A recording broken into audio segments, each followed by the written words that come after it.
ladies and gentlemen, good to see you all. Like to start the cabinet meeting for the 10th of December. A few announcements. Obviously, we're online, so if you do want to speak, make sure you turn your microphone on. Make sure you're talking into your microphone. And then also people who answer, none of them are doing it, but if you're not speaking, if you're online, don't put your camera on until you're actually speaking. Right, so item agenda 1, apologies for absence. Just apologies from Councillor Thomas, Chair. Yeah, thank you. Item 2, declarations of interest. Members, any declarations of interest? Simon. Thank you, Leader. Councillor Simon Cliss, Cabinet Member for Assets, Resources, Skills and Economy. It's just that on a couple of agenda items, we've had emails from residents to do with the trails schemes item 9, 10 and 11, and also to inform you that I am the Vice Chairman of the DTCCA Housing Committee. Thank you.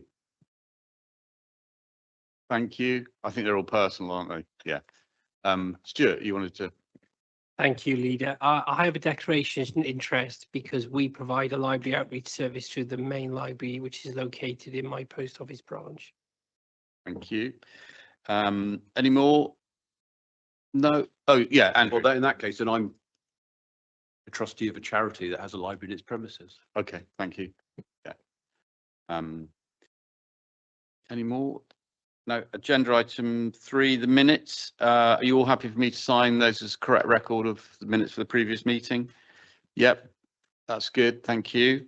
I will sign those in due course. Item 4, items requiring urgent attention. None to my knowledge. Announcements. Sorry, I did bring one up, but I was told I have to raise it under part 2 and the libraries item. Okay. Yeah. So you'll do it then, Andrew. Yeah. Okay. Lovely. Item 5, announcements. None to my knowledge. Item 6, petitions. None to my knowledge. Item 7, questions from members of the council. There are 4 questions from Stuart. So I'll hand over to Cheryl. Thank you. Yes, thank you for the questions, Councillor Rogers. Are you happy with what's been responded? Have you got any other questions? I've just got one supplementary question. Yep. Let's get it in my. Okay. Just wanted to say as well, we've had a really good response to the consultation so far. We've already had nearly 7,000 responses online, and that's in addition to that, there'll be paper responses as well. So we really want to get as many people involved as possible. My supplementary question is, I thank you for your collaborative working and that of officers, but digitally excluded people are going into libraries and saying they physically can't get hard copy. There should be hard copies in all 50 libraries across Devon for people to respond in paper format, and there's the ability to print them off in the libraries, which I understand has been happening. Okay. But I'm happy to chase up anywhere that's not the case, because in my own branch we've only got 1 copy left. I didn't realise you could print a copy, so I'll follow that up. I think it's important to remind libraries they can print it off as well. Yeah, they should all be. I think Libraries Unlimited, because it's all working collaboratively with Libraries Unlimited, and they've been involved with making sure that there are paper copies available and that they're in every single library on the day that it was launched. And it does go on right until February the 22nd.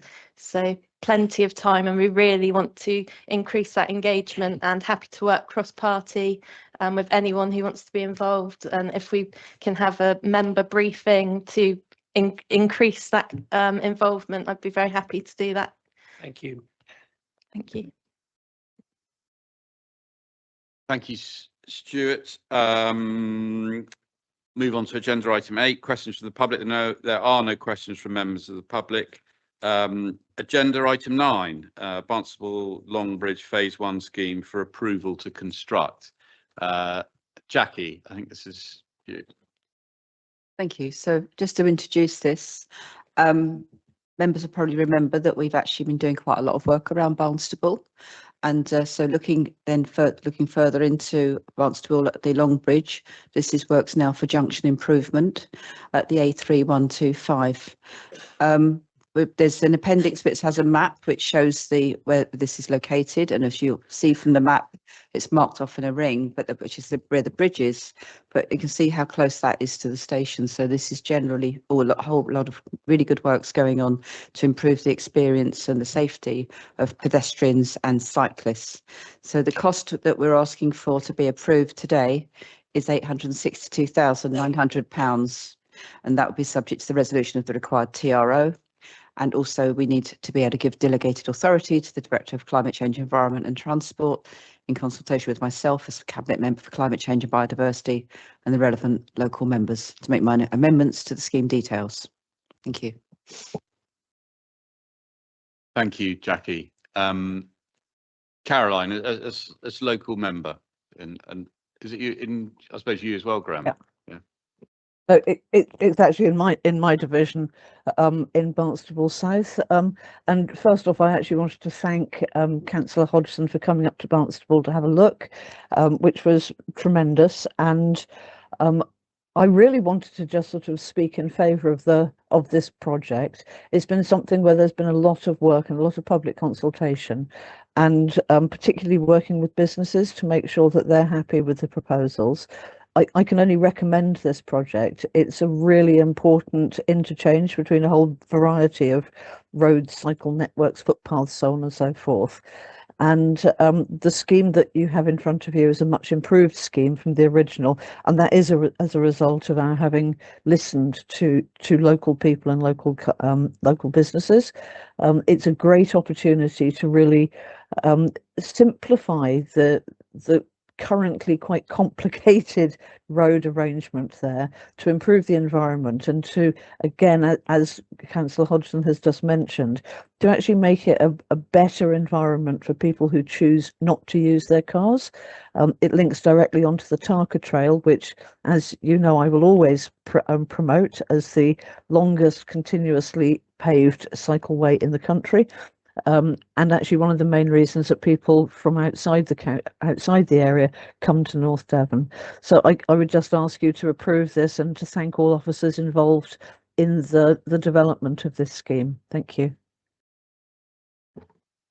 Thank you, Caroline. Graham, did you want to say anything as another Barnstable member? I know it's not in your Not my patch. I'm actually just north in Braunton, but my only comment there was we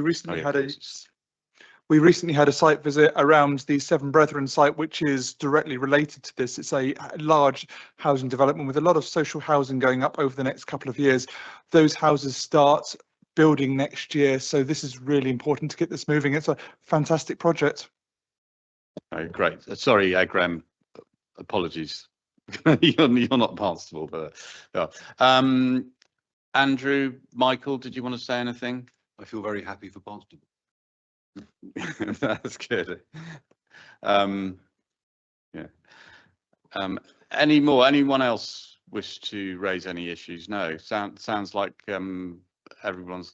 Thank you to the officers. Sounds like we've got to the right project. So good work. So Jackie, did you want to propose it?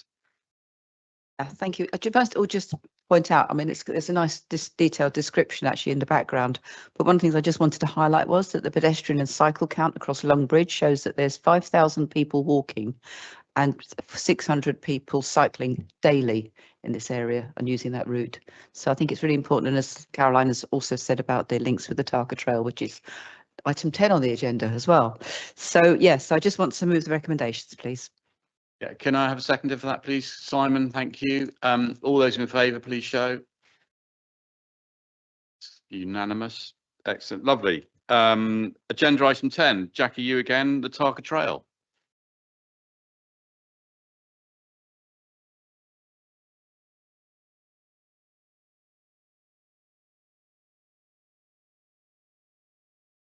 Sorry, there's a lot of pages to just skip through here.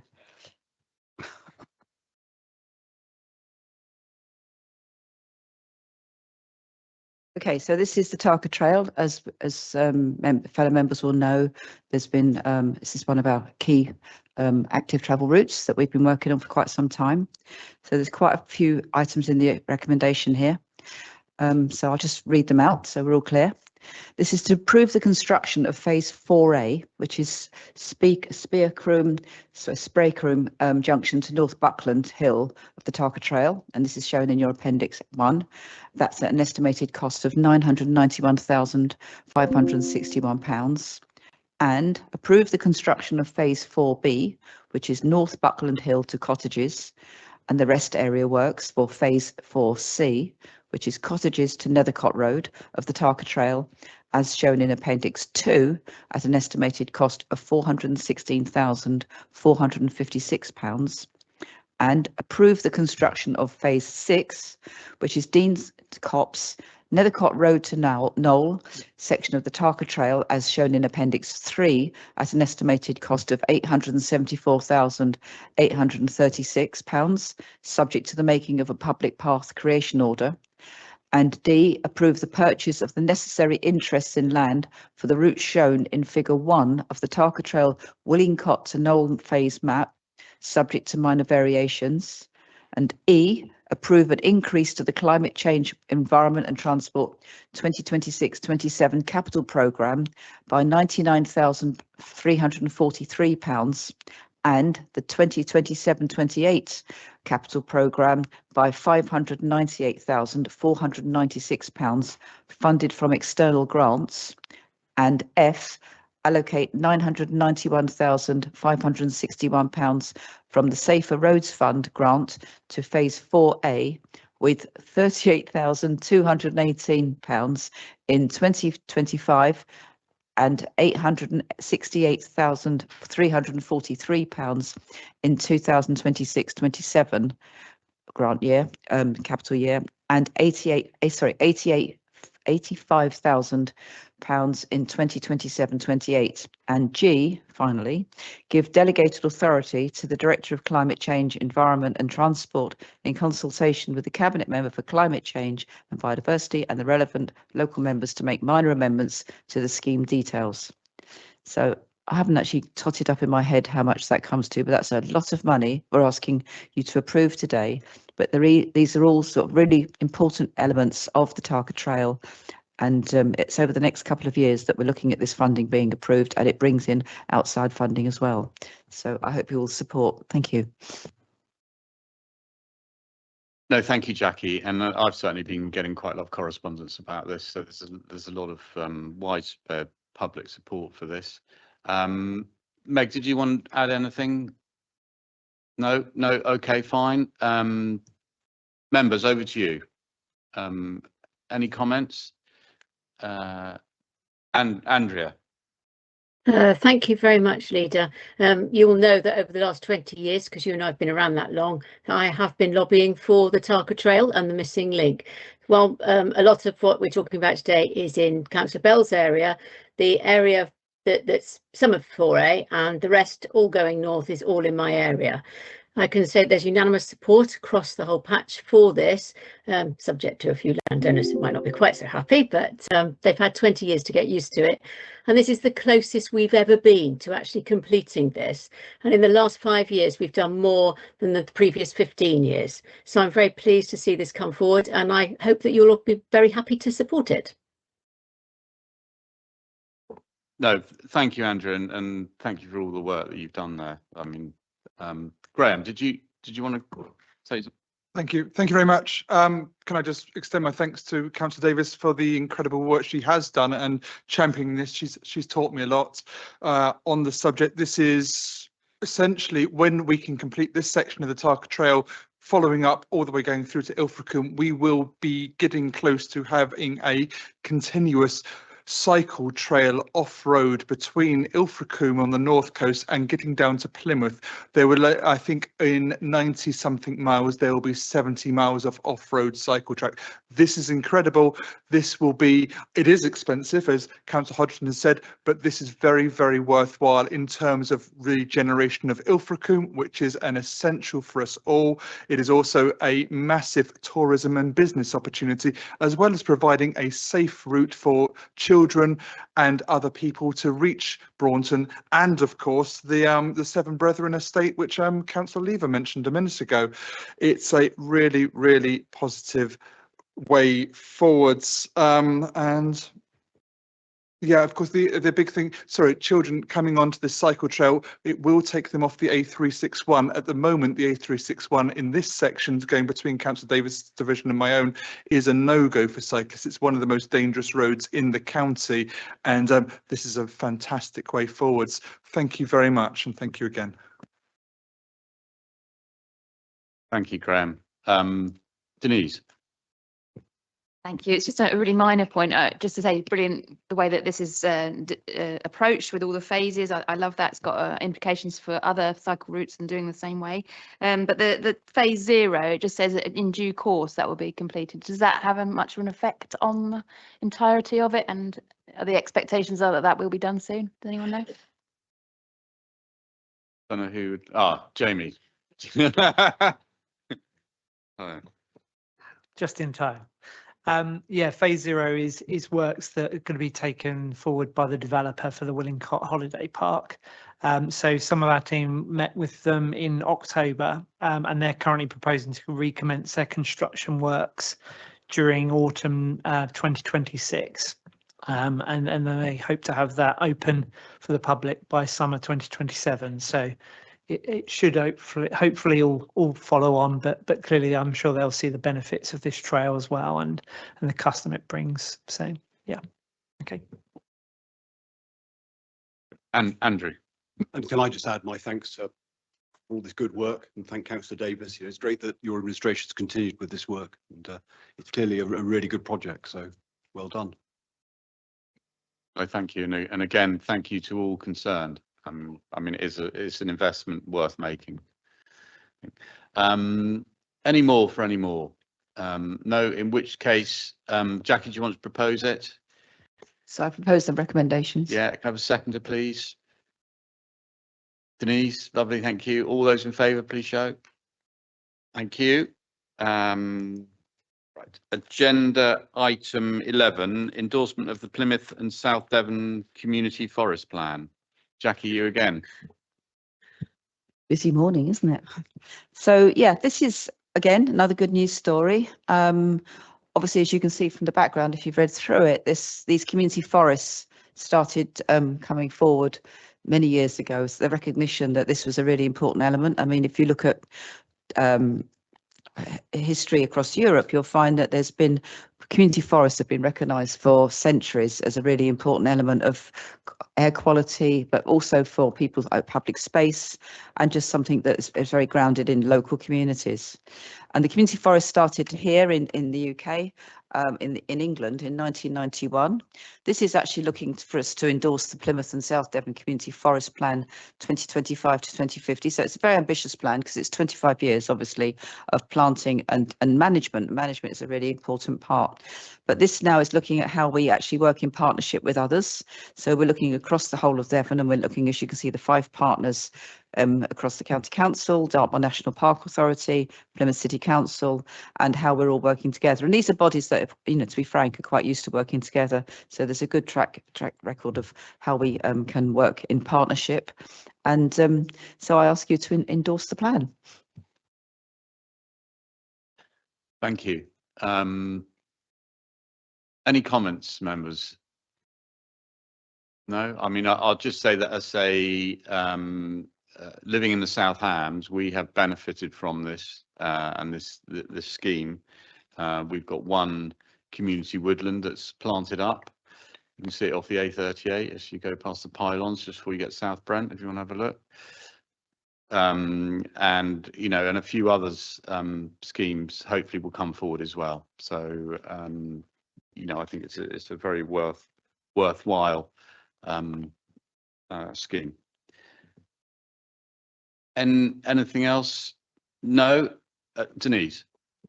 Just feel like someone ought to say something, so I will say I think it's fantastic, and we need to encourage way more trees, and yeah, anything to help with mitigation of climate change is fantastic, and I fully endorse it.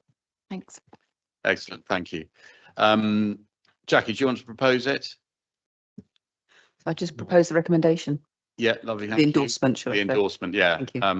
Are we happy to endorse it? Do we need a seconder, or do we just endorse it? I think, yeah, just endorse it. I think that's fine.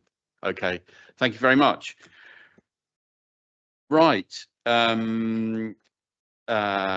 Agenda item 12 is the Climate Change, Environment and Transport Community Protocol. Actually, unfortunately, Dan can't be here, so I will do this. I think this is it's one of the issues that's been brewing up within the council, and that was the relationship that the county council had with some of the community groups, in particular parishes and towns.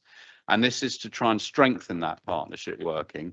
And I'm very much hoping that parishes will take advantage of it, and that it is a sort of reset about our relationship with parishes, towns and other community groups about how they can deliver projects in their own areas.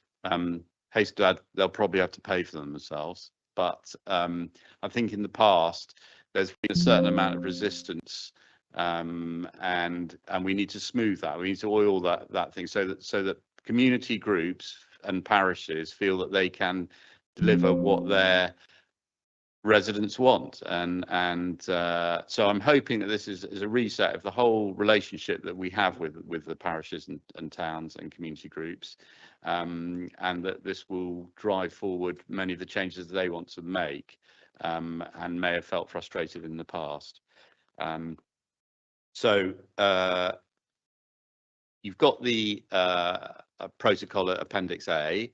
Can I just say, I think that would probably be a living document. There may be issues that come up that we haven't foreseen or that we need to strengthen, and that will definitely, that will be a learning process. So the document will, as I say, will be updated as we go forward, and to try and iron out any problems that have occurred.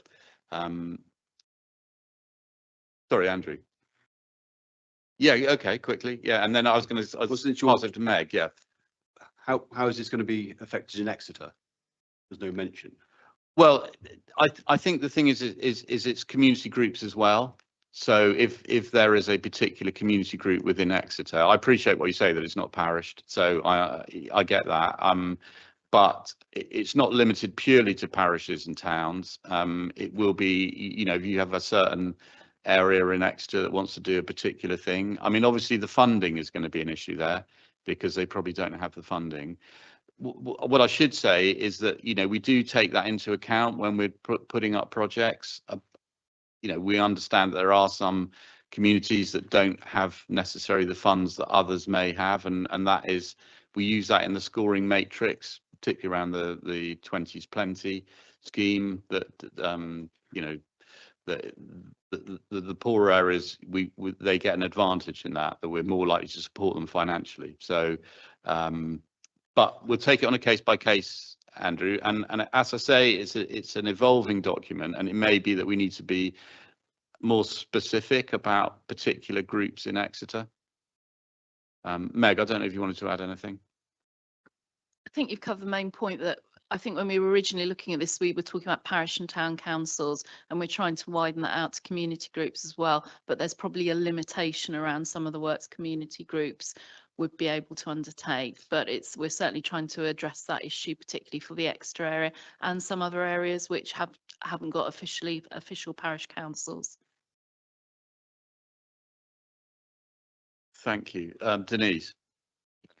Thank you. I'm really excited about this. I think for somewhere like Sidmouth, we've got a thriving volunteer community, and I think they're itching to get their hands on some of the projects which perhaps have been delayed for quite some time. I've got a couple of questions. Things like finger post repairs are specifically named. So at the moment, I think it's very expensive to get something like that done.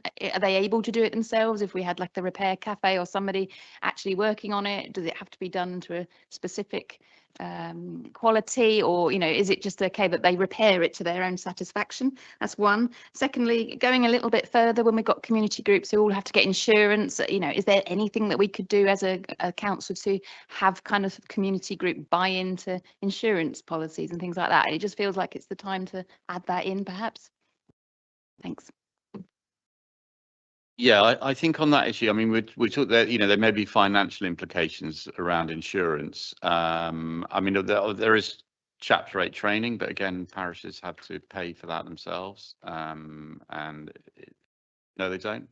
No, we pay for it, do we? Okay, there we are. Stand corrected.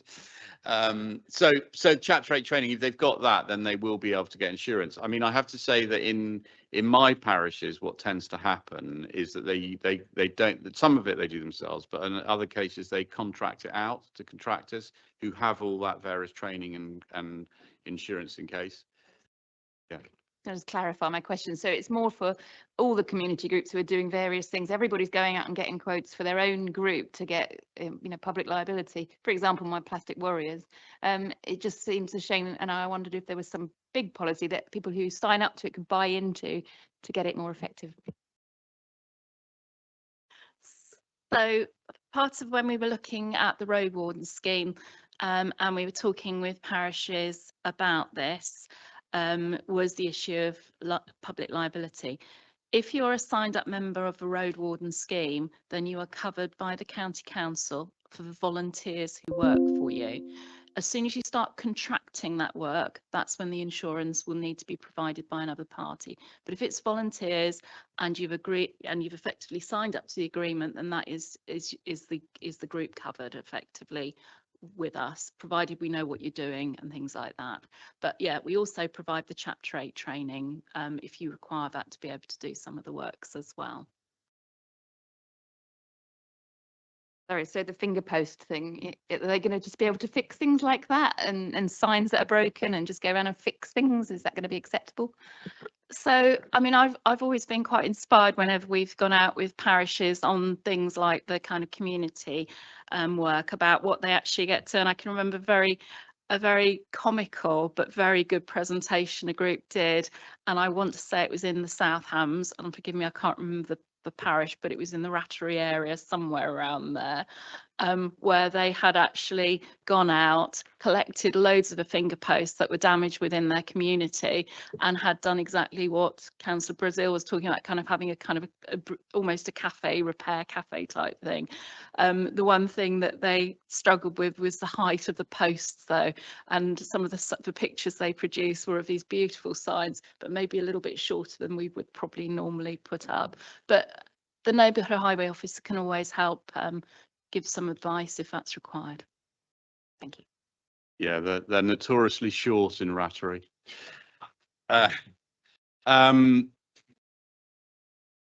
Michael, did you? Hi. A lot of things get done in parishes. I've got people cleaning drains, goodness knows what else. Do we have any paperwork that we can pass through to, say, the parish council, who can then pass it through to voluntary organisations, saying which particular jobs that we feel that they are capable of doing and which particular jobs they shouldn't? The reason I say that is that it's as simple as if people are clearing gullies by the side of the road, and they remove, say, the stones and gravel at the bottom of the gully, because a lot of that is coming into the drains. What I'm trying to suggest is that it would be good for us to be able to pass as much information as possible through to the parish council, so that they can then distribute that to the groups that might want to take on some of this work. Thank you.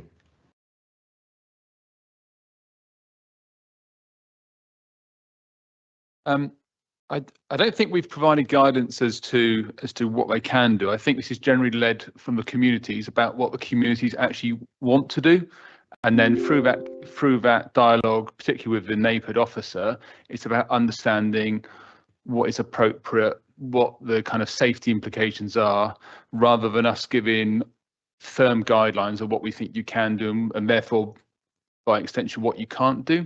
So I think it's really developed from the community, and this is something that we are looking to expand. So I would be reluctant to put a limit for communities.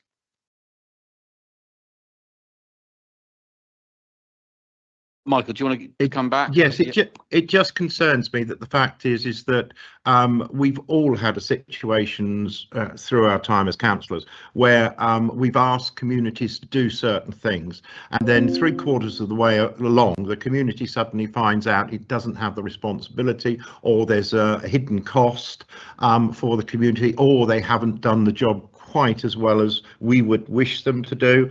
I think we don't want to, if we don't help communities decide which jobs they are capable of and which we would be quite happy for them to do, they are either going to say, well, we're not covered for this, or this is we're putting ourselves in a position where we're not going to get the support. I would just hope that we would be very open if we're not going to produce something that gives guidelines to the parish councils and the organisations.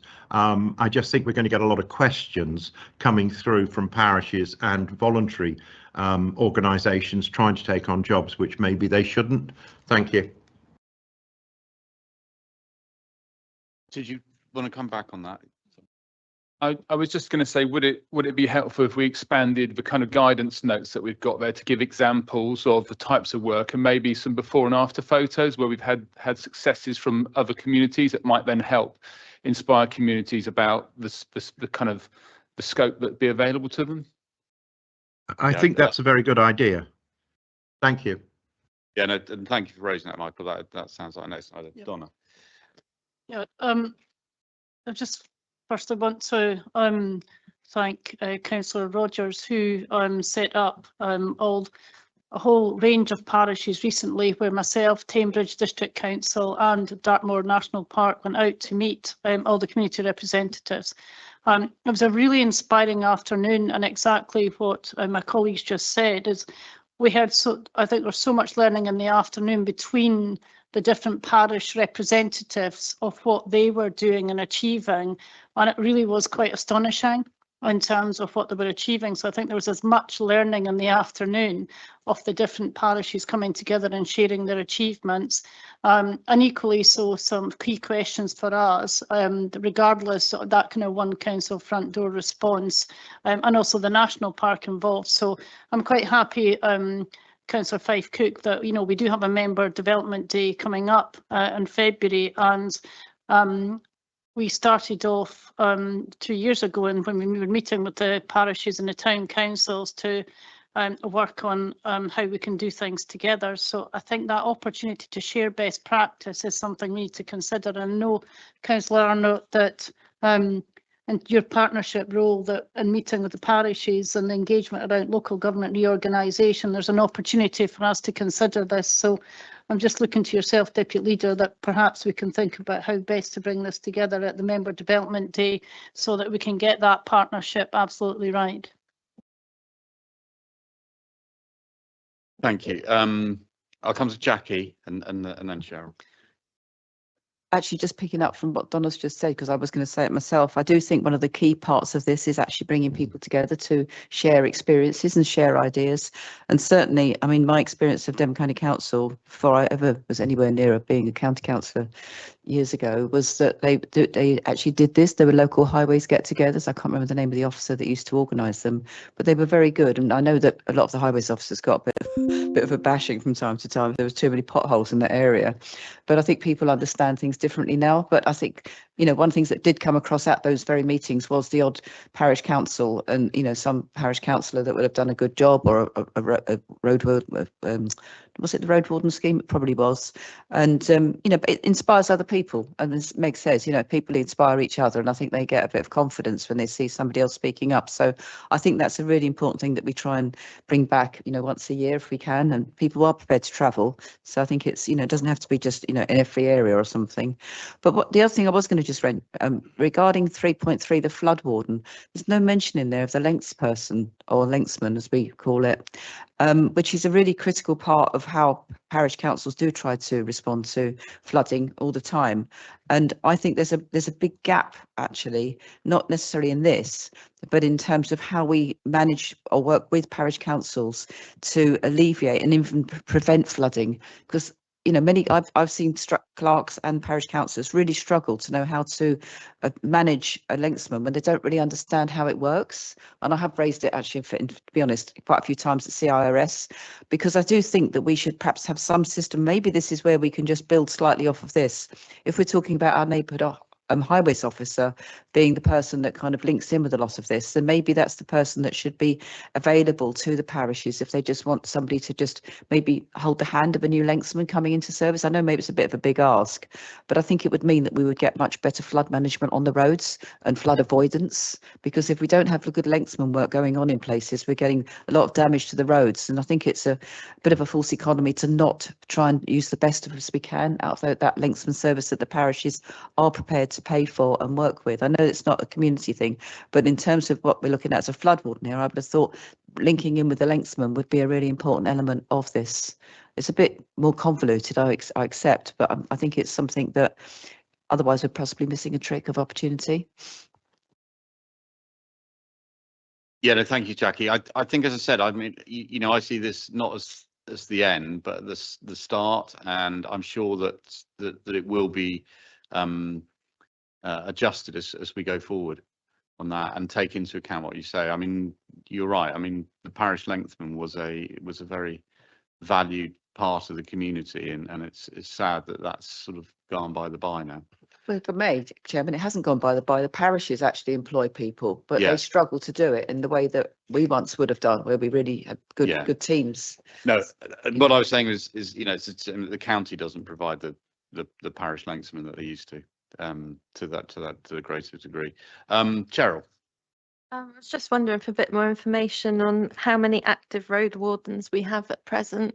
If you know, doesn't matter if you don't know, but also because just to try and encourage more people to come forward, how long does it take to do the Chapter 8 training? Because I know you mentioned, oh, you need training, and people are, oh, well, I don't really want to do that. But if it's quite straightforward and we can encourage more people to do it and show cases where it really works really well. And you mentioned that if there's one person with that Chapter 8 training, they can then oversee volunteers. Is that right? So how many I wasn't really aware of that. I thought every individual had to have this training. So that's good if that's something that, just a bit more detail on it, please. And hopefully it's more simple than people think, and then we can encourage more people to do it. So off the top of my head, I'm afraid I don't know the number of road wardens we got, but we will find that out. In terms of Chapter 8, it depends generally on when the courses are available as to how quickly we can get people on them, and also the number of people asking to be trained. But just to be clear, you don't need to always have Chapter 8 training to do everything. So Chapter 8 training is really relating to working actually in a live carriageway, whether that's in a minor road, certainly not on an A road. Please don't anybody think that's what you're going to be trained to do, but it is about making people be aware of the kind of training requirements to operate on a more minor road. And I don't think, but I'd have to ask my colleague Rob to confirm how many volunteers would be able to work with somebody who's trained. I don't think I've ever been asked that question. No, and I apologize, I don't know the exact numbers, but the training itself is relatively straightforward, and I think it's no more than a day. And I think, you know, we talk about Chapter 8, everyone talks about Chapter 8, it's Chapter 8 of the Traffic Science Manual, and what that means is you've had the training to about temporary roadwork signs. So as Meg says, if you're not working in a carriageway, actually you wouldn't need that training anyway. So what are the examples where you don't need any training and volunteers can just go out and get on and do things? If volunteers were cleaning signs that are set well back into the verge, things like that wouldn't need chapter 8 training. That's new to me. I wasn't aware of that. It'd be great if we could let people know what they can do without having any chapter 8 training, because I think that would really benefit our communities. Because people are wary, they're like, oh well, we can't clean any signs because you need chapter 8 training. But if that's not the case, I think it would be good to let people know. We'll make sure that's updated on the website. I thought originally we had something about the distance away from a live carriageway was how we used to describe it, but we'll definitely ensure that's there. Okay, thank you. And there's also confusion in my communities about ditches and who's responsible. It's quite often we're told it's the landowner, but then in some cases the county does it. So a bit of clarity over that, please. Yeah. Generally, it's the landowner that's responsible, unless DCC actually have purchased a piece of land to build a ditch for a highway improvement scheme. It sits with the landowner. There is quite a lot of guidance, including a kind of schematic drawing that's on our website, and I can send you a link to that. We're doing some work at the moment with the NFU about getting shared communications going out about landowner responsibilities around drainage and particularly hedges as well. And I think where we've struggled is historically, because it's been a problem, we've gone in and done it ourselves, and now we are retreating from that because it isn't our liability and we can't afford to do that. And so that is where you get this frustration that we've always done it and we probably shouldn't have been doing it. Thanks, thank you.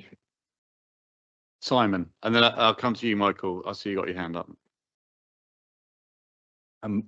Thank you. Coming at this from a practical angle, the chapter 8 training is not onerous, Cheryl. It's very worthwhile. I did my first one, I think, 7 or 8 years ago. I did another one 3 years ago. You're presented with a nice little card at the end of it. It's an ideal opportunity to ask the questions at the training session. They're both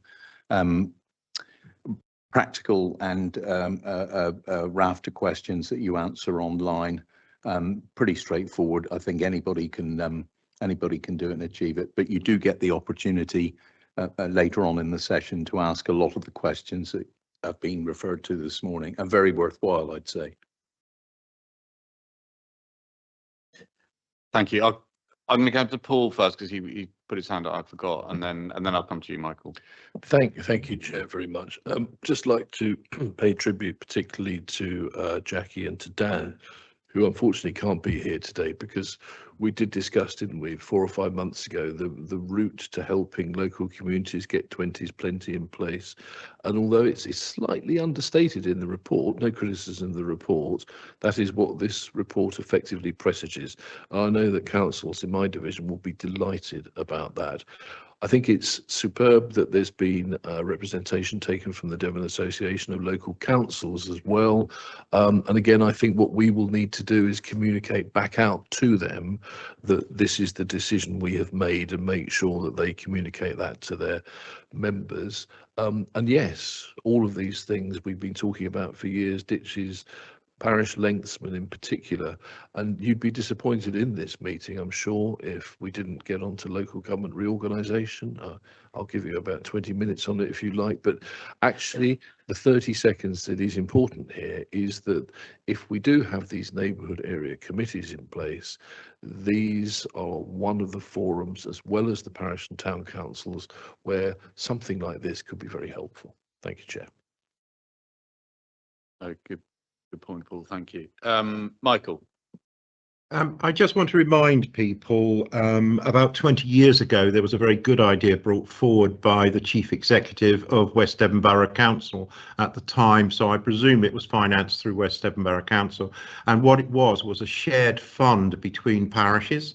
So what we did was, say, Mary Tavy, Peter Tavy and Brentor, which was 3 parishes very close, who obviously have a lot of trouble with leaks because of the runoffs from Dartmoor. anymore. What we did is we had a fund then and used that money to share it for a lensman between the 3 parishes. So it was worked out. The advantage about it, and I'm just saying this as what we used it for was the lensman, but the advantage about a system like that was that it brought parishes together to share their ability to be able to help each other out and help themselves out at the same time. Maybe we should look at some form of scheme, reuse an old idea and try and do that again for some of the rural areas, or not just the rural areas, but helping each other out. Thank you. Yeah, no, thank you, Michael. Excellent idea, and I would encourage all parishes to do it. I mean, my caveat would be that if the county started telling parishes they've got to work together, that's the best way of getting them not to work together. So I think that they need to, it needs to come from them, let's say. But I agree with you. I think it's an excellent idea and a way of doing it. And Andrew, did you want to? Only say we had a great conversation, haven't we? And I agree with everything. And I think people have got to get involved in their own communities and help. And the council, the days have gone of the council doing absolutely everything. And you all know that. I'm encouraged that you say about community groups. I wonder if that can be included somewhere. I'll give you one example. It's parochial. I mean, in Topsham, there is a flood group. So if community people get involved, that would be very useful. Thank you. Yeah, no, thank you for raising it, Andrew. And I think that's been noted on that. Great. So I will, any more? No, I will move the proposals and thank Meg and Rob for all the work you've done on that. Much appreciated. So I'll move the proposals. Can I have a seconder, please? Jackie, lovely. And all those in favour, please show. Lovely. Thank you. Right, agenda item 13, housing position statement. Simon. Thank you, Leader. I'm happy to introduce this, even though part of me has a trisynthetophobic allergy to the numerals 13. Firstly, I think I need to thank officers for the hard work, the conversations, and the various dialogue that we've had over the last 7 months in order to bring this forward. It's very much a position statement. It's full of everything that you would support. It's bear in mind that I did at the last council meeting, I brought forward the population prediction statistic for 2040. And I think we should bear in mind this when we actually come to debate and discuss this in a minute. But it's blatantly obvious that the only 2 age groups that are going to expand notably are the 65 to 85-year-olds by about 100%, and the 85-year-old pluses by 120% at that stage. And very unfortunately, I'll be in the first bracket if I make it to that stage. Every other bit of the community age-wise up to 65 virtually stands still. I think that's a shocking prediction as we move forward. I think the desperate need for social rental and properly affordable homes, nobody would disagree with.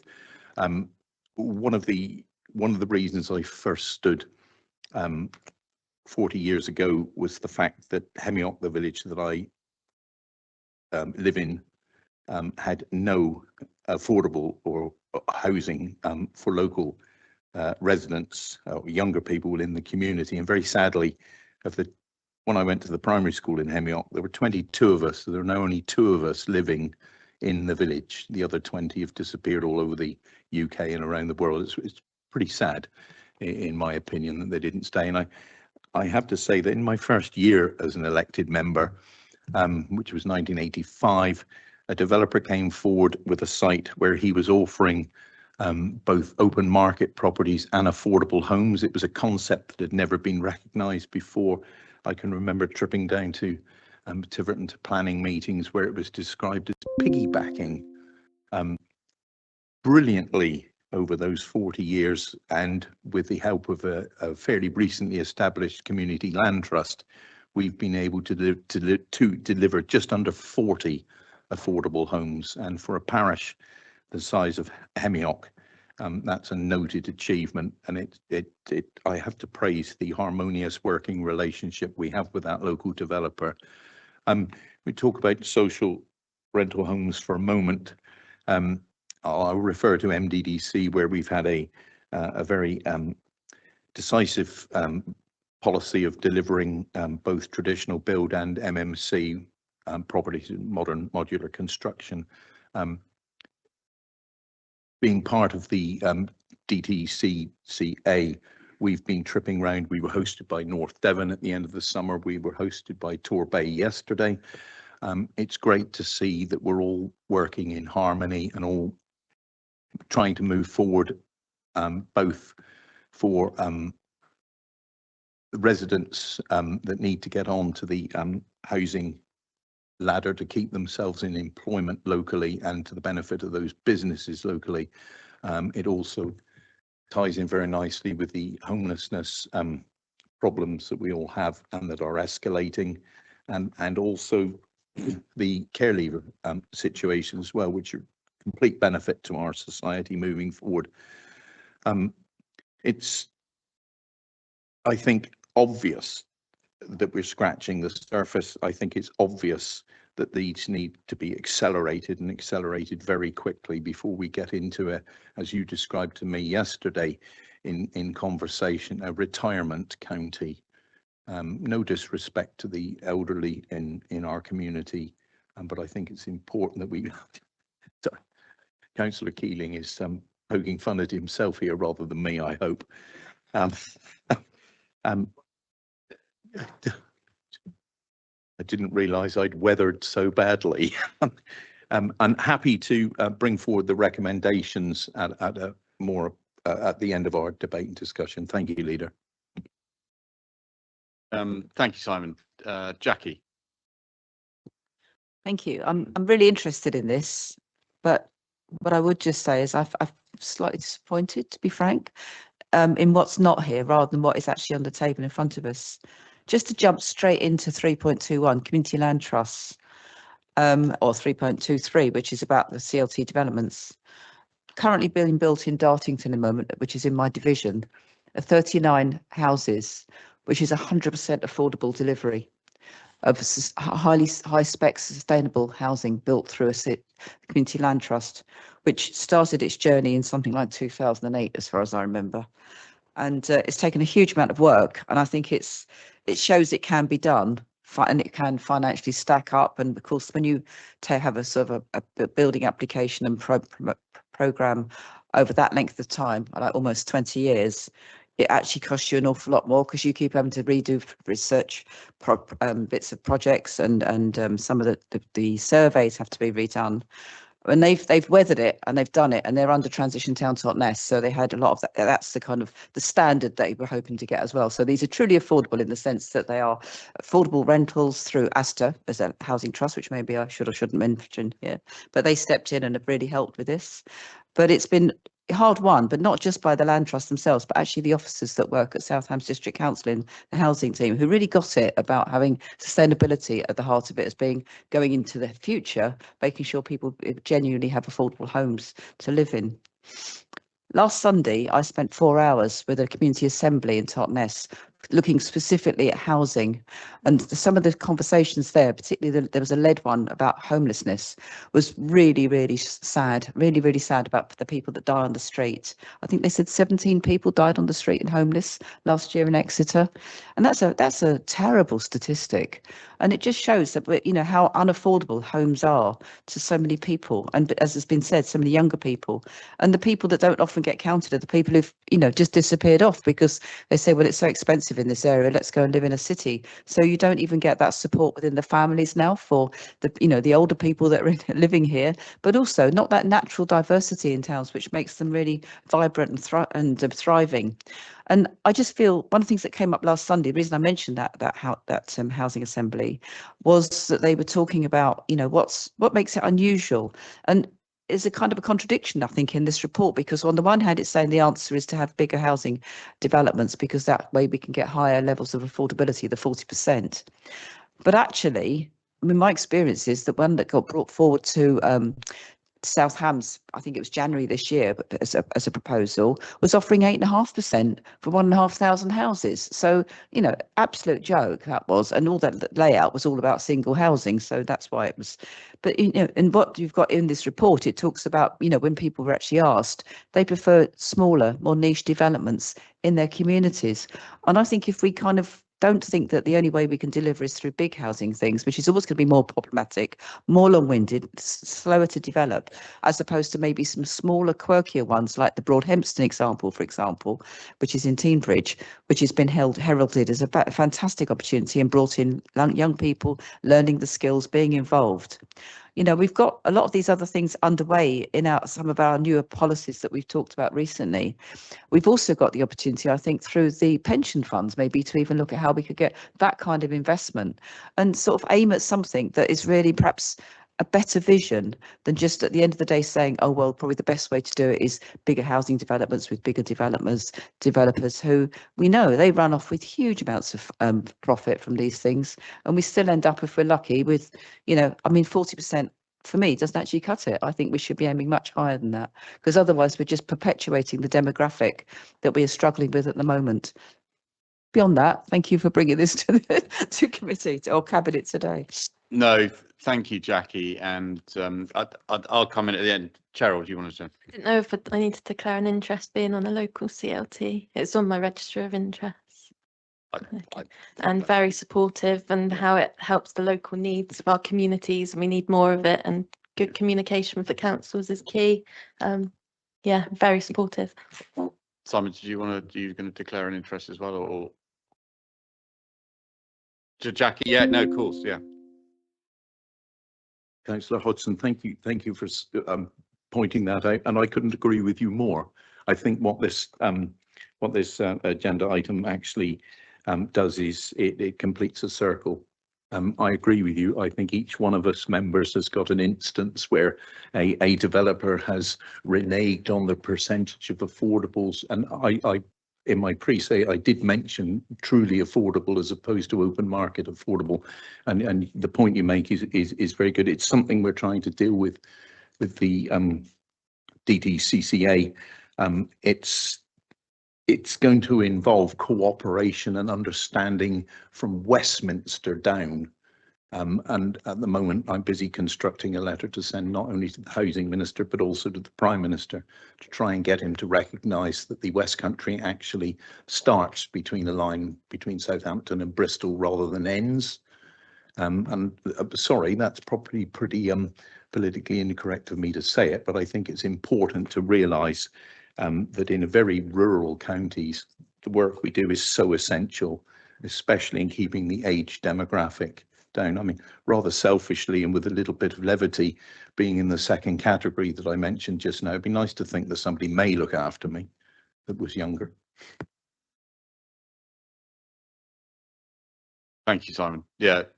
Jackie, do you want to come back on that? Yes, sorry, I did, but I think I did need to mention was, yeah, I think there's a real opportunity for councils to look at, you know, especially as we're going forward, again with local area committees, ideally if we get, you know, our, you know, 911 or whatever it falls to with LGA, I think we should look at actually, you know, redefining council housing really, I think, and reconsidering it. But what we actually have to lobby government for is about abolition of the right to buy.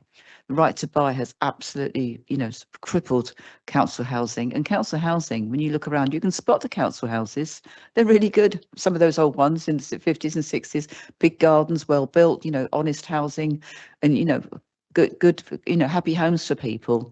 And, you know, I think if we can aspire to, I'm not trying to reinvent the past, but actually do that, but with a much higher environmental spec, I think we could actually deliver really good housing that would make young people want to stay and want to sort of feel that they can thrive and do well in this area. Thank you. I'm going to come to Paul first and then. Thank you, Chair, and thank you to everybody who's done so much work for this, Simon. And this is work that's happened outside of the council as well. The work of the Housing Commission and Mandy and people like that. Also, like to thank Kerry and Meg for putting this together in one place. it's an unusually dense report. It's a Christmas pudding, if I may say so. There's an incredible amount of detail about an extraordinary breadth of subjects. And I think the benefit for us today is it gives us this moment to read it and consider it. And I think perhaps we are in a better moment than we fear. We may or may not agree with everything the government is doing, but they are trying to push, albeit uphill, housing. They are trying to roll out more social housing if they possibly can. We may disagree with housing need numbers in our individual districts and so forth, but they are trying to do something, and we do need to work with them. Obviously, I'm pleased that Malcolm, the hopefully designated new town in East Devon, is mentioned here, and that our council will respect the idea for the governance of that's come forward from East Devon, which is very much about governance led by the public sector and not led by the private sector and the developers, although of course there's a role for them. So I really welcome this, Chair. I think it's a really nice vision piece. Exactly as Simon has said, and you said, it's a living document, it's work in progress. It gives us something to, maybe we should this time next year be having a little look back at this and thinking, well, how much of this have we managed to achieve? But I'd just like to thank all concerned. Thank you. Simon, you want to come back and then I'll come to you, Richard. And another Andrew and Michael as well. Firstly, it was a response to Councillor Hodson, but may I just say thank you very much for your words, Paul. I think it beautifully, sorry, Councillor Arnott, it beautifully summed up, I think, the position that we all realised when we saw this document. Councillor Hodson, yes, the right to buy, it's a very thorny issue. I should imagine almost every government since the 1980s has tried to deal with it and has decided to leave it alone. It was looked at by this government, and different legislation came in about a year ago, I believe. So there are some more constrictive measures. I don't quite know what the answer is, but I should imagine every district has interpreted it slightly differently, but it is altering. Yeah, Richard. Thank you, Leader. I can only support exactly what Councillor Clister said, that he is older than me. But moving on from that, my friend, what I would like to say on this, I really like this document. We need to move forward more quickly in districts, in building council houses, and not only building them, but buying them. And as Councillor Hodgson said, those old buildings that we can retrofit to modern day insulation is very important. And to get government to understand the rurality of our communities and how we need to keep those young people like my son and his family in the area where they can contribute towards our communities, and that age that we see the older ones staying on as such is we've got to change that slightly, to keep our societies going. And housing is so pivotal in everything that we do, from adult social care to homelessness, right the way through. And it is so important. I mean, I just mentioned my own patch down in Teambridge. We've gone past our Teambridge 100 council houses, Passage House plus in Newton Abbot. So we're trying our bit, but we need to do more. Thank you. Thank you, Richard. Andrew. Thank you. I was just going to actually follow on almost what Councillor Arnott has said, with one exception. He talked about it being a vision, and he'll look forward to looking back on it. I just wonder what targets have been set. How will you judge that this is successful?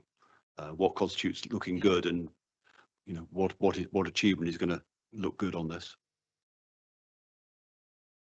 Yeah, I think that's an interesting point. I mean, obviously we've been set targets by central government. It's all part of that devolution, I think. But I think the how I would judge success is not the number of houses we build, but actually the number of social rented houses that we build for local people. And that would be my, Okay, so have you set a target for that? So, that's not within, I don't think that's not within this paper. No, I don't think so. but will we have some figures coming back just to show? Yeah, I'd like to see that. I think that's a good point. I think it's a good point. Simon, did you want to? Councillor Ledbetter, thank you very much. Obviously, the government and the NPPF, National Planning Policy Framework, stipulate percentages of affordable homes on larger scale developments, which I believe is 10 plus. And under that, it's up to the actual developer. But I've noticed recently with planning applications, a certain part of the S106 agreements can be finances towards community land trusts or affordable projects within that parish. I think at the moment, from what I can gather, the actual social rented homes, which is the side that you brought in, Councillor Brazil just then, is actually down to the district. I know my elderly colleague, Councillor Keeling, has just mentioned the Team Bridge 100. Mid Devon District Council have a very dynamic 500 in 5 years. I think Councillor Bell was regaling me recently with North Devon's prospect as well. So at the moment it's at district level, but I think facts and figures will come forward as time progresses. Thank you. I'm going to go to Michael and then I'll come to you, Graham. Hi. I think the word vision is something that's really quite important here. Normally, I don't think that it is, but I think it's courage and reality. Unfortunately, after the war, we had what was called prospect builders. We now call them developers. And if we all are honest about this, people want to get as much money for the property they live in when they're moving and for as much money for the land as well. And I don't think even however powerful we get and however much money we get, we will ever be able to fight developments. So maybe we should look at a different way of trying to help here. You know, Councillor Keeling obviously will be looking for sheltered housing in possibly not too the distant future, as he's always getting on at us old folk. But maybe that's where we should really be putting a lot more of our efforts in the kind of what we used to call social housing, where we had communities and it worked so much better. Maybe we have property we could use or land we could use to try and kickstart certain trends to try and change this fact where young people can't afford to get any chance of getting on the housing ladder. Old people want to downsize, they can't buy anything because nobody's building something that is suitable for them. Maybe it's something we should look at into the future. Thank you. Yeah, thank you, Michael. Good points. Graham. Thank you. As a nurse, I'm very concerned I might be caring for half the cabinet by the end of the session. Councillor Arnott mentioned, of course, the this report is very much like a Christmas pudding. I think the results are the sixpence that we might find inside it. I think this is a fantastic report, and Councillor Cliss has put this very well. I would just like to refer to what Councillor Hodgson said regarding CLTs and the need for large developments to bring forward their housing, small developments. We just need everything at the moment. We face another Christmas where tens of thousands of Devon families are going to be in insecure housing, not necessarily homeless, but their housing is not secure. The roof over their head may change in weeks or months, and that's terrible because those families are creating an additional cost burden on the council. If you bring it back to the money, if we don't fix the housing, we just cost ourselves more money. It is a vicious cycle in terms of children's care, have temporary accommodation, and so forth, as well as, of course, wanting to support CLTs. And I'm always nervous to discuss CLTs because people from North Devon might be listening, North Devon Council might be listening. We also need to very strongly consider the small developments, the self-build that simply aren't happening. The red tape that goes on for CLTs, as Councillor Hodgson mentioned, the red tape that goes on for people wanting to self-build their own homes.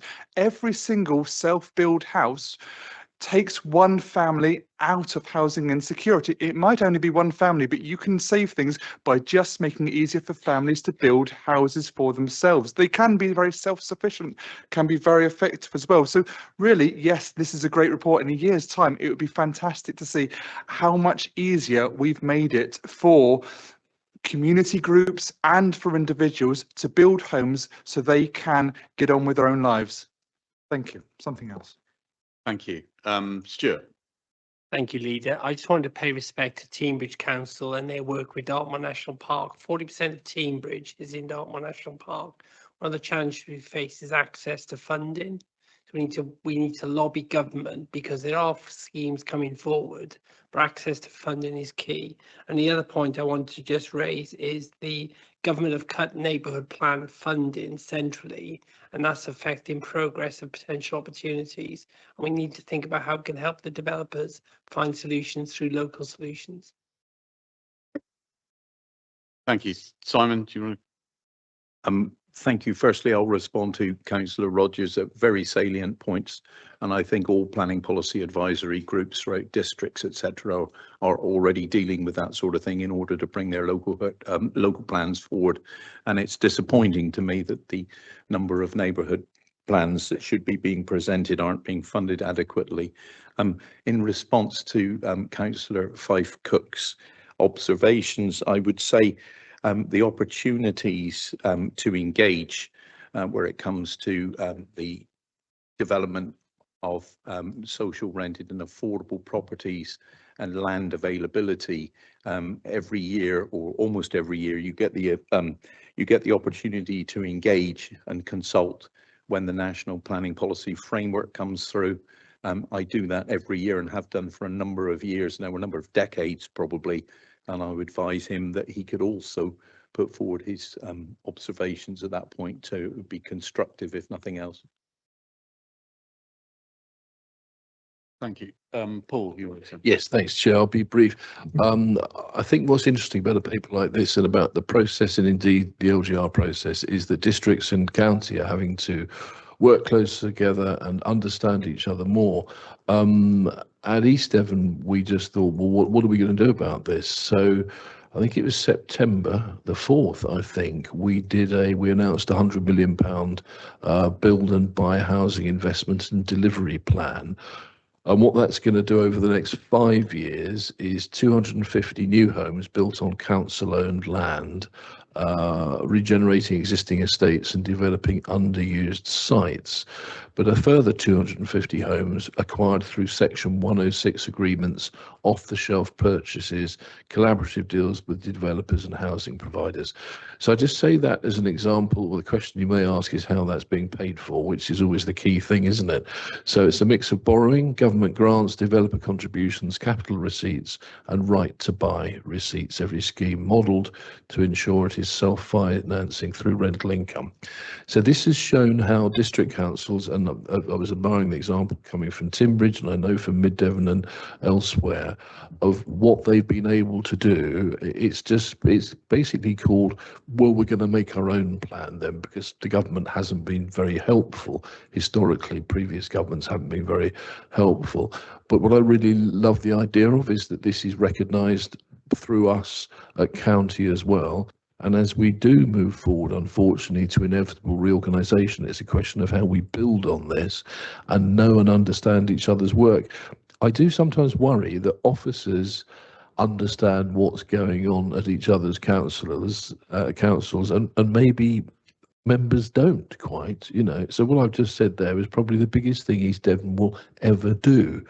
But I'm guessing it's coming as a surprise to almost everybody else, apart from perhaps Richard at the table. So I think we need to sort of build that knowledge base as well, so we understand what we are doing well, so that we can then, move forward better. Thank you, Chair. Thank you. Toby, did you want to come in? Thank you. Just to say, it's clear that Devon County Council is, it's not the housing authority, it's not the planning authority. So what we can achieve, what we want to achieve as a council, needs to be done through partnerships, and we're recognising those, and the partnerships are growing and strengthening. And the recommendations in this report set out how we engage with those partnerships, but also a framework so that our approach is consistent, and that we're fighting for the things we want to see in a consistent way across all the available partnerships. So, despite being not being the housing or planning authority, there's a whole load of work detailed in this report that the county council is doing in this space. So we do contribute, but we need to understand where the decisions are made and where our influence will be going forward. Thank you, Toby. I'll just say a few things now, and obviously I'm a bit of an outlier here, because I'm probably more with Jackie, that I find it slightly disappointing, because I think what it's sort of keeping the status quo, you know, and the status quo isn't working. It hasn't worked for the last 30 or 40 years, and so we need to break the mold. It's quite clear in the Devon Housing Commission report that basically we're building lots of houses which people from up country, old people from up country are buying and moving into. Nothing wrong with that, but it's not good for the demographics of this county. It's not good for the on cost that will cost us in the future when we have to look after them. And I think that we need to say things about that if we are going to do a provision for age restricted houses, that they need to be for local people and local people only. You know, we should not be encouraging more people to retire down to Devon. We don't need to. They all want to come and live here. Why wouldn't you? Best place to live in the world. So we don't need to encourage people to come and live here. What we need to do is look after the people that live here already and the communities that live already. And I don't think that comes across strongly enough in this. I did speak to Simon about it, and we agreed that this would be a start, a start in it. I also think that if we continue to accept the market to deliver housing, it will never work. The market has shown itself to fail on this. It's far too important. Housing is far too important to allow the market to do it. It should be based around need, and it should be based around our local communities. So, you know, whereas I agree with some of it, and I think it's excellent. I just think that if we don't say to government, look, your idea of just building 1.5 million houses and think that's going to solve our housing problem, forget about it. It won't. First of all, you won't do it, and secondly, it won't solve our housing problem. The only time that this country has ever built the houses that it needs was in the 50s after the Second World War. They were all council houses. We let the private sector do its own thing. They were all council houses, and that's where the government intervention should be, in funding councils to provide the council houses that we need and to replace the ones that have been lost. So, you know, I think it's okay. I think it's far too calm in a way, and we need to rattle some cages, because if we are to solve the housing problems in Devon, then I'm afraid that government's proposals do not do that. And I think that we need to clearly articulate and have the narrative that this is the way that we want to do it. And it should be about the housing need in Devon, our local communities, and not about trying to solve the problems that the rest of the country may have. Because, you know, let the market do that. They can do that. We need to look after the people in Devon. So, look, I will support the recommendations, because, as I said, Simon and I spoke about it, and we agree that this was a starting point. But I think we need to go further, and I will certainly be doing that at the Combined County Authority, as I've already made clear that I think that we need to be more radical in proposals that we come forward if we want to solve the housing needs that we have here in Devon. Thank you. Sorry, well, so I'll let Simon. I was wondering whether you wanted me to read out the recommendations of the report. Not yet. I'll just let Richard come in, and then.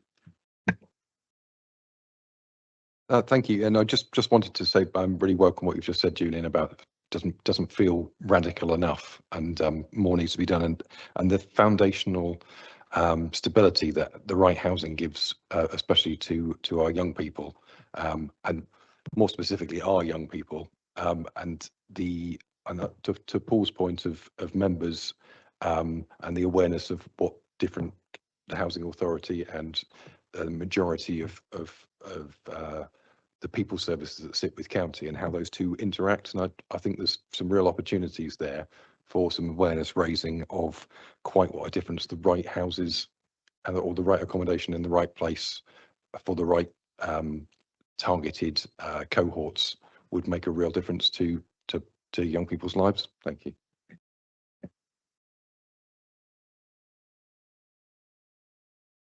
Simon, are you going to propose the recommendations?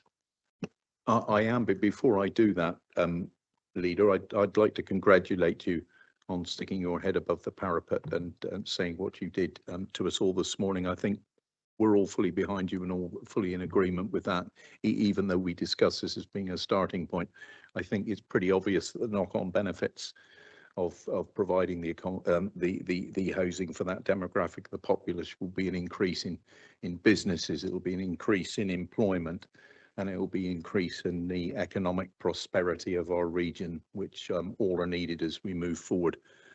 There are a raft of 6 different recommendations here. I will read them. The first 2 recommendations, A and B, have 3 parts to them. A says, work with partners to maximise the benefit from the Social and Affordable Homes programme by 1, advocating for a meaningful national definition of affordable housing that is compatible with housing demand and supply in rural areas. 2, promote greater support and funding of community land trusts. And 3, commit to work with our partners to achieve a higher minimum target for the proportion of affordable homes in larger developments across Devon. B, again 3 parts. It's to support the DTCCA to 1, investigate, establish a resource that delivers best quality viability negotiation in planning decisions working with Torbay Council. 2, develop a spatial development strategy and engage with regional partners. And 3, create a housing intelligence unit, building a Devon and Torbay wide housing data set, working with partners, and consider our needs assessment data being included to assist with monitoring demands and supply.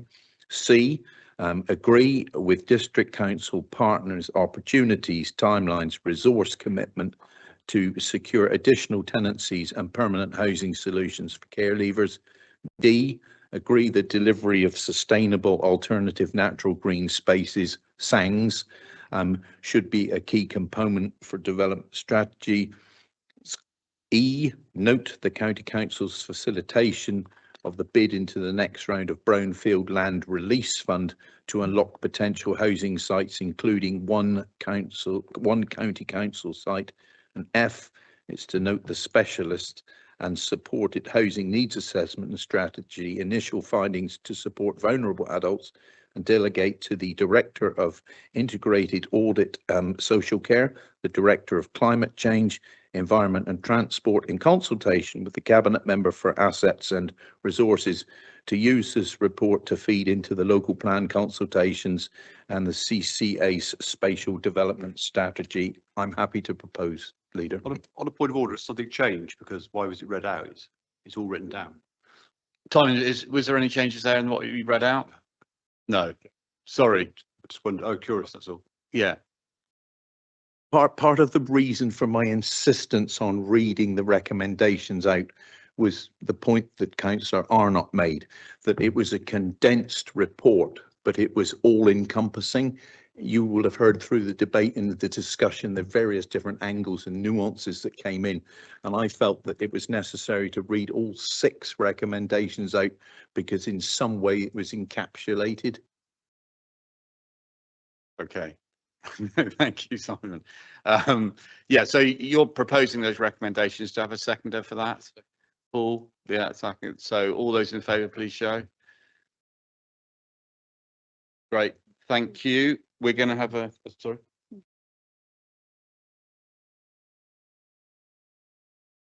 Now that that decision's been made, and picking up Councillor Arnott's point about us knowing each other's work, can we just check that that is communicated?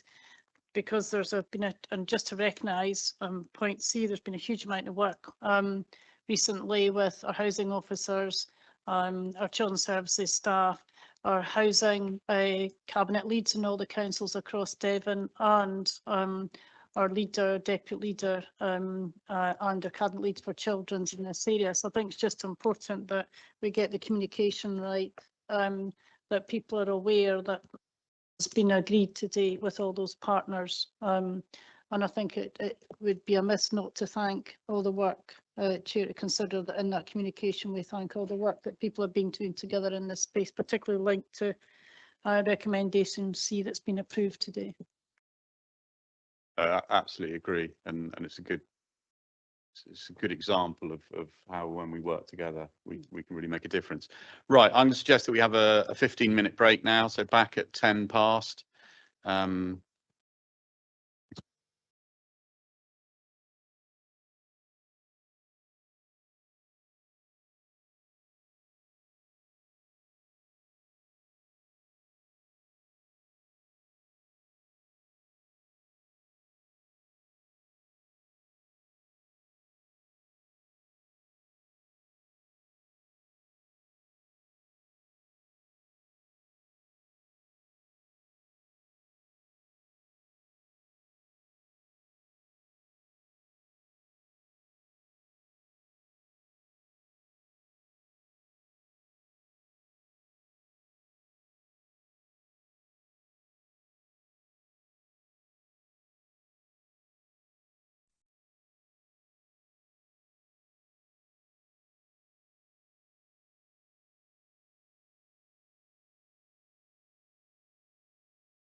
all here?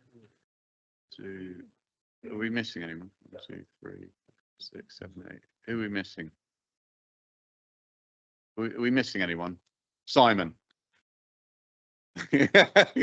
Is he? No, there. Okay, lovely. Yeah. Bit of fresh air.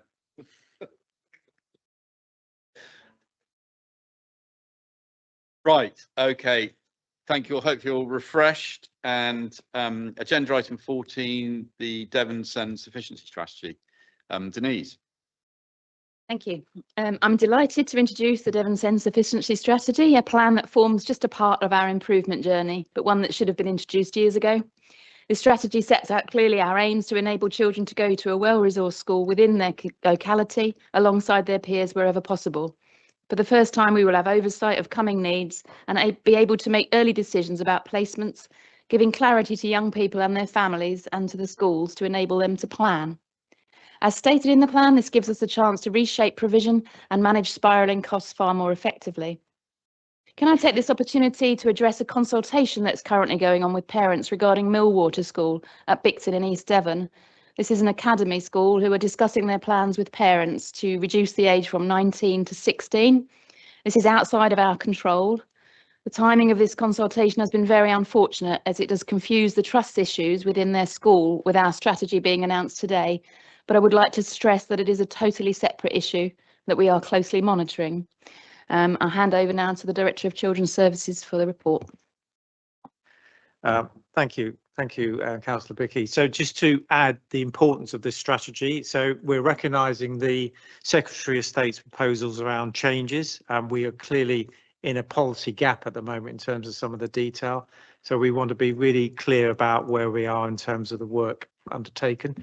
You'll see in the strategy, in terms of some of the tables at the back, where our provision looks different to similar authorities.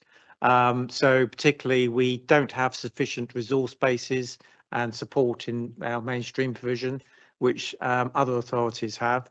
And at the same time, our school estate is not as SEND friendly as it should be. So there's a significant amount of work we need to do in that provision. The elements we've set out in the strategy links to the priorities in the transformation plan, as Councillor Bickley set out, and also reflects the priorities of the Secretary of State about local provision, keeping children local in local communities. And clearly, we are very supportive of this proposal to recommend to Cabinet. We have Simon Niles with us, who can answer any specific issues members want to raise as part of questions. Thank you. Members, over to you. Jackie. Thank you. Yeah, I think this is really good. I think it's obviously a very positive way forward. It's the only way that we're ever going to really cope with what's happening with SEND. But I just wonder, how do the academies fit into this? Because presumably, you know, schools that are Devon schools are relatively few and far between, as far as I understand these days, because of the academisation system that's stepped in. And I wonder how much we can have a strong say in this, in terms of the schools that they are managing, as opposed to that, you know, we just have to ask nicely. I don't really understand, because I have asked behind the scenes about how we can do some of this, and I was told, well, academy schools are different. So that's really my concern about how this might be delivered. Happy to answer, and Simon can pick up any specifics if I missed something. So thank you for your question, Councillor Hodgson. So I think what's critical is that the academy schools report to the Department for Education. So ultimately, they are the funders of academies. They've been very clear that inclusion is a national priority for all schools, and obviously we wait some of that detail which will come through in the white paper. Importantly, in a local sense, we met with chief executives of the trust schools in Devon before the summer with the Department for Education together, and we talked about the inclusion agenda which we need to move in terms of Devon. It's a national issue, but there is issues in Devon which we need to address, which I think you're pointing to. So there is an acceptance about needing to drive the inclusion agenda. We are still waiting clarification about actually what does that mean for schools, and that varies, of course, in terms of currently people's interpretation about what inclusion looks like. But there is that ongoing commitment from the Department for Education, and clearly the Secretary of State's through the relevant ministers are addressing some of those issues. There's been a number of consultation events recently about aspects of the programme, and we're being asked to contribute to elements of that as the policy develops. We are waiting for the white paper as indicated. We've been told it will be in the spring. We were expecting it before Christmas, but it hasn't formulated through some of those elements. As you would expect, there's a number of anxieties amongst parents around the importance of education, health and care plans. Our focus is really about making sure we got local provision to meet local needs. At the moment, if you look at the sufficiency strategy, you'll see that the number of children who are going into the independent non-maintained sector is higher than the national average and higher than our statistical average. And we want to make sure our mainstream schools and our state sector can support those children rather than going into the independent sector. Yeah, thank you. I mean, for me, I think it just means it's going to be happier children as well, and part of big important part of this. Thank you, Jackie. And Andrew. Well, only to add my support, because I mean, it's several years since I had SEND, but when I started as cabinet member, I had the whole portfolio. So yeah, I know a little bit about this, but anything we can do has got to be good news. I mean, it's an incredibly hard subject to get right, but yeah, I think it's a great plan and it's a good idea. I seem to remember one of my last Devon education forums, it was reported we were spending £50 million in the private sector. I remember saying to the schools, wouldn't you rather have that £50 million? And they all agreed. So to me, it seems a no-brainer. Let's try and get that money back into our own schools rather than paying it out to private people. So yeah, support this and good luck. Oh, thank you, Andrew, and thank you for the work that you did previously. Members, anyone else? Donna. Sure. Just for transparency, there's a risk highlighted in this paper at the time of writing of the paper, and in section 3.3, I mean, it was wonderful to be in Ivy Bridge and see the site for a new special school. It was great to see that development in Devon, but we've got highlighted that we're awaiting news from the DFE in terms of the additional facility in Cranbrook, and it's then in section 11.1 highlighted as a risk to our sufficiency strategy. So I just wondered if there was any update on that matter, and whether there is a need for council support in terms of trying to get an answer to that risk. Thank you. So yes, we're in constant dialogue with the Department for Education. So the proposal itself is contained within the government's review of their free school programme. We to date have not been given an indication of what their decision will be, nor the timing of the decision. We've flagged up the impact this has on our sufficiency strategy. It's also flagged up the impact this has on investing funding we do have particularly within our mainstream school sector, but to date we're not being able to get any kind of decision, any kind of idea on timing, nor the decision from the department through the regions group. Thank you, Julian. Yeah, I'd probably just a bit of context. So the national view is that from the Department for Education is that there is sufficient special school provision across the country. Their focus is on supporting mainstream schools to support more pupils with special educational needs. So we are expecting that capital to be prioritised for that type of provision. As set out in the strategy, we have contingency plans to manage that focus as well. We are asking for the funding around Cranbrook, but that's a decision the Department for Education will take in some of those aspects. That makes sense to everyone. So, and we'll obviously, for pupils, in terms of pupil-placed planning, we've got sufficient provision there, and Simon can confirm that. So we would make sure those needs are met within our resources as much as possible in terms of the state sector. And we are also triaging children's needs so that where there is a specific requirement to meet a specific child's needs, we make sure the resources available to keep them within the state sector, and that work's ongoing as we talk. Thank you. I mean, I'll just say a few words. I mean, I think it's no surprise to anyone that we were very disappointed that the SEND white paper didn't come out in the autumn, and we are sort of hanging on, waiting for the spring. But I think, and thank you to all the officers involved, and particularly Simon, that we're moving ahead with what we think is the right way to deliver SEND and provide the cure that we need here in Devon.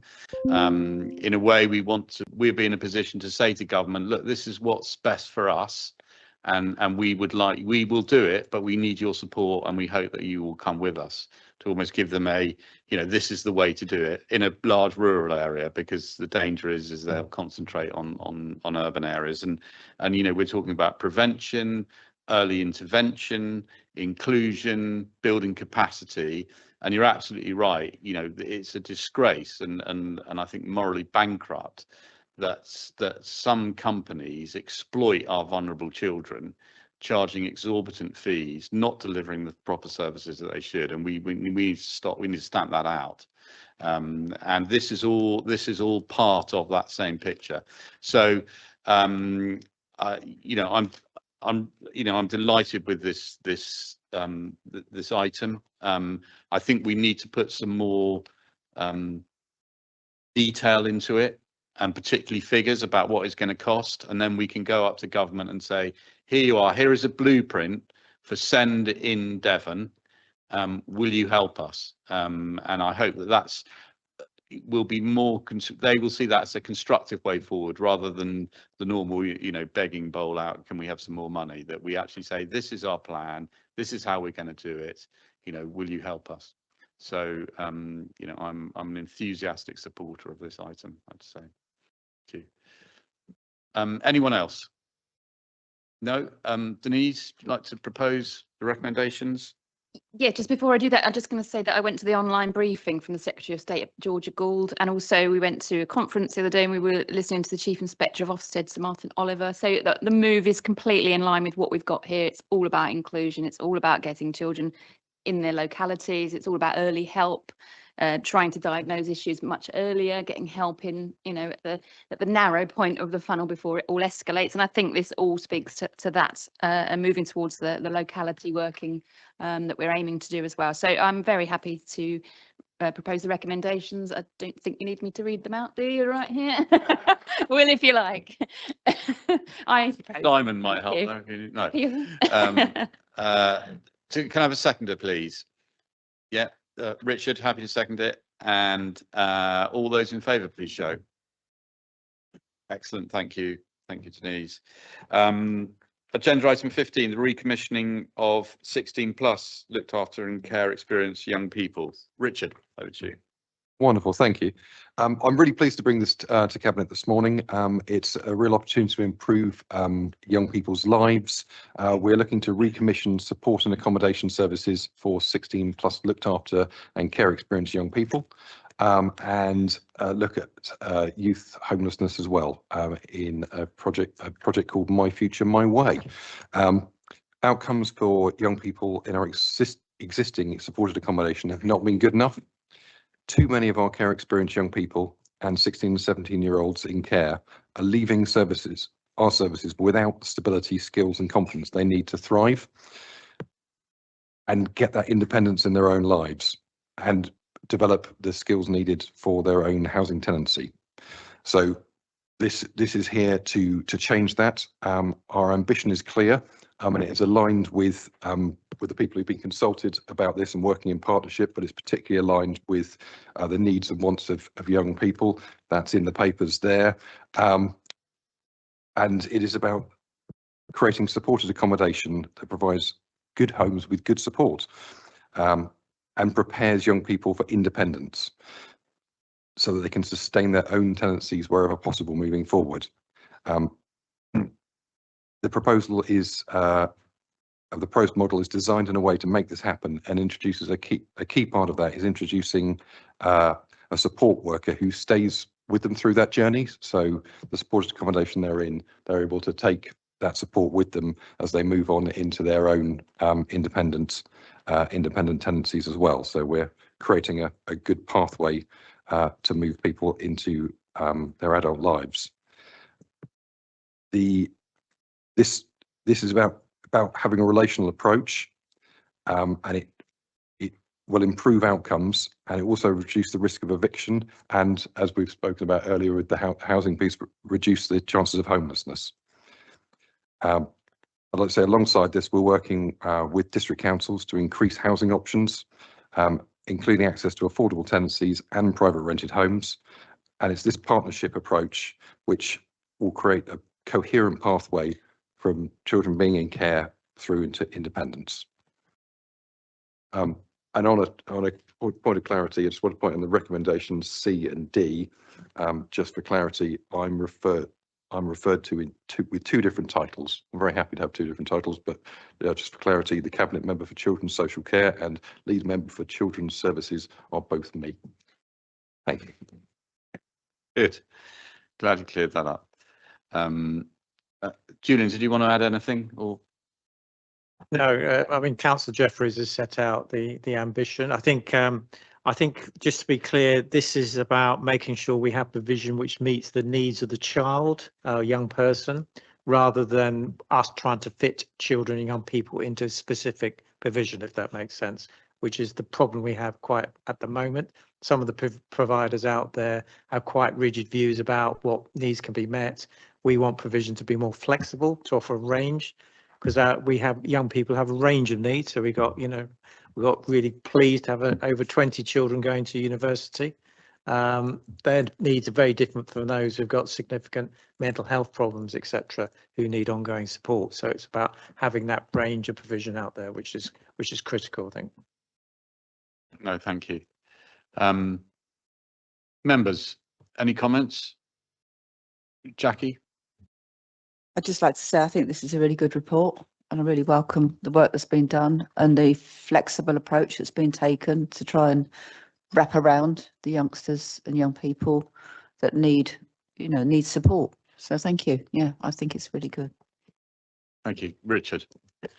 Yes, I totally support what's just been said, and I commend that there is that support and pathway through to adult and continued. So it's the same person that's making sure that their tenancy is arranged and continued in that. And we were talking earlier about housing and how that really is important for care leavers, in that they have that tenancy continuation, they have that support.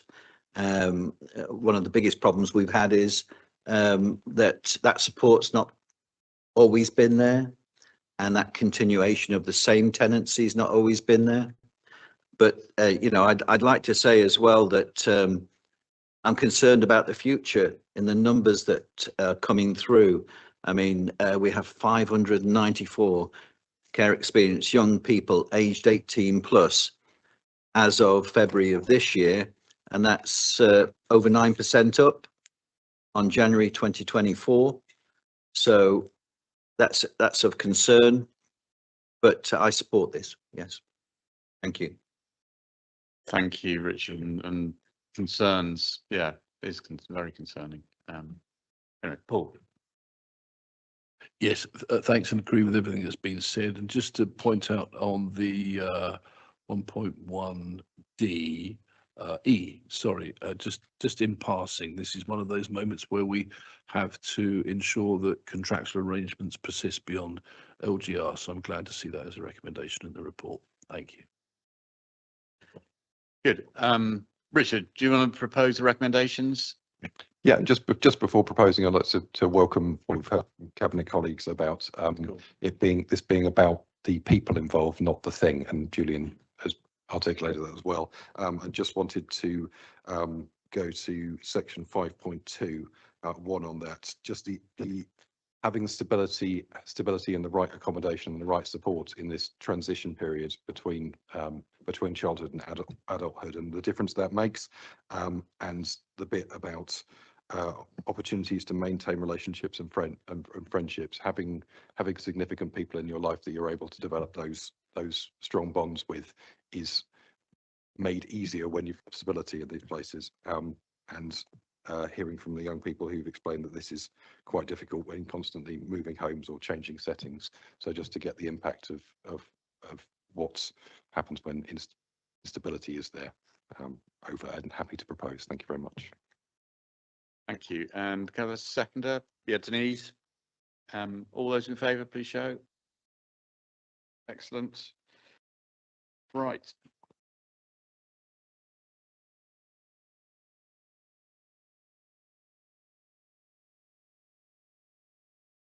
Sorry, didn't have my mic on. But item 16 over to James. Thank you.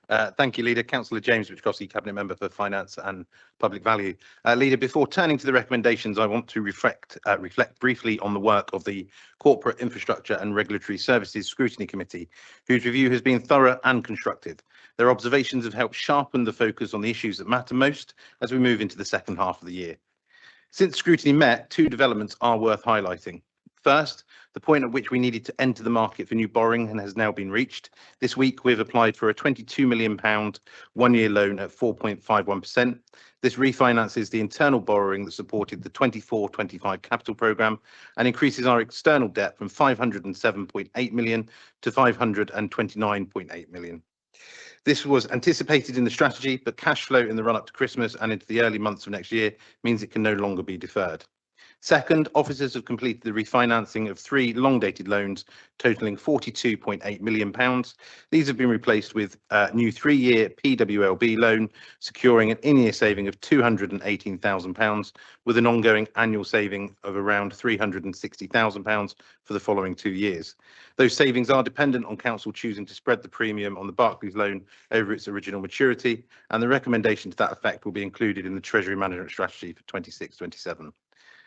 Scrutiny quite rightly emphasised the continuing impact of the SEND deficit on our cash balances, the growing exposure as we approach 26-27, and the risk of a borrowing cliff edge if no national solution emerges. Those concerns are entirely valid. The SEND deficit is no longer a background pressure. It is directly shaping both the timing and scale of our borrowing decisions. Until the national funding picture changes, we'll continue to see this reflected in our liquidity position.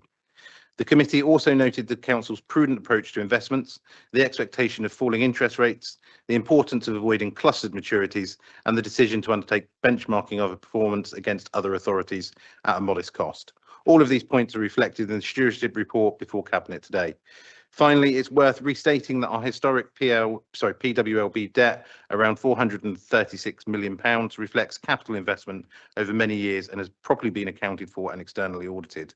What Cabinet is considering today is the stewardship of that legacy set against the reality of today's financial pressures. The Treasury Management Mid-Year Stewardship Report sets out a sound course of action. Scrutiny has reviewed it, offered it thoughtful feedback and endorsed its contents. I'm grateful for that work and I now commend the report to Cabinet. Leader, I'm happy to take questions and obviously I'll invite officers to support on any technical details that members wish to explore. Thank you, James. Members, any comments? Angie, did you want to say anything or do you think it's all covered? Excellent. Well, stunned silence.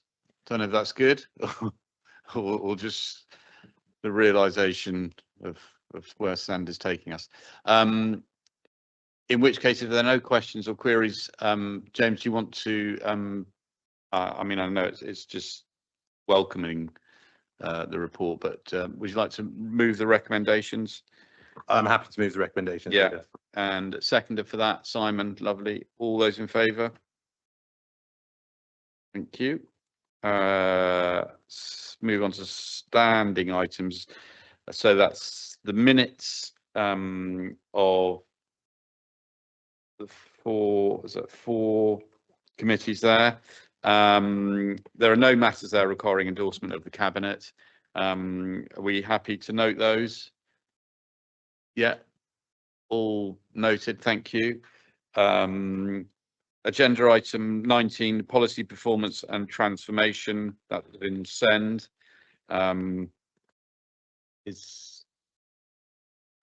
Sorry. Yeah. I just think it is important, link back to that other item that we have support to seek clarity on those on Cranbrook, because it is part of the transformation, and equally so in terms of the settlement. I just wonder if the Director of Finance could provide clarity on where we are with the settlement, what was communicated earlier to local government, and the timeline for further communications between the Chancellor's speech, but the final settlement details, because there's a reference to send in that. So in light of what our Cabinet Lead for Finance has just said, I think it's important to make sure that we ensure that everybody's communicated on those developments.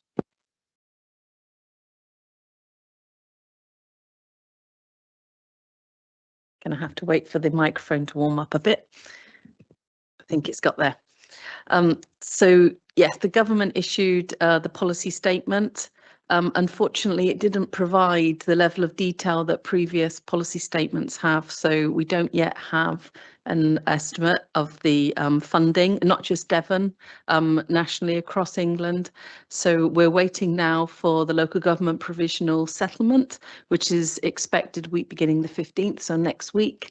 Latest intel and my own suspicion is it will be Wednesday, as government often go for a Wednesday, so I'm expecting it on the 17th. But we're still waiting for that. With the SEND position and the safety valve interventions that many authorities have got, we're expecting announcements next week on that as well. We're expecting an announcement from MHCLG and from the Department for Education as well. So next week is going to be a key week for the whole of local government.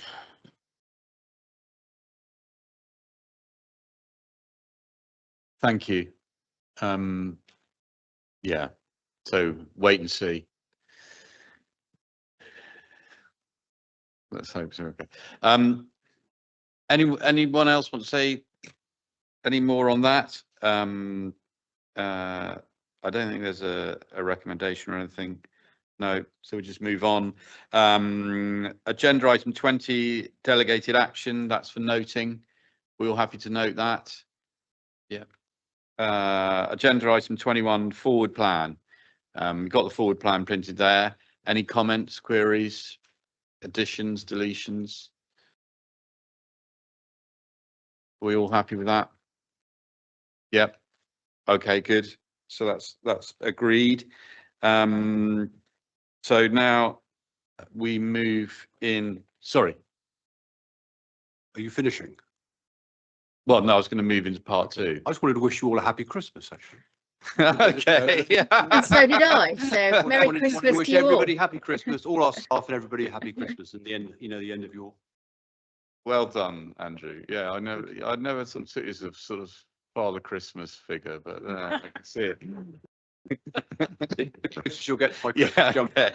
No, thank you. That's very much appreciated. And Andrew's Yeah. saying the same. Yeah. No, okay. Yeah, no, good. Right. So I'm going to move into part 2 now. So that's exclusion of the press and public. I've been told before I don't need to read it out.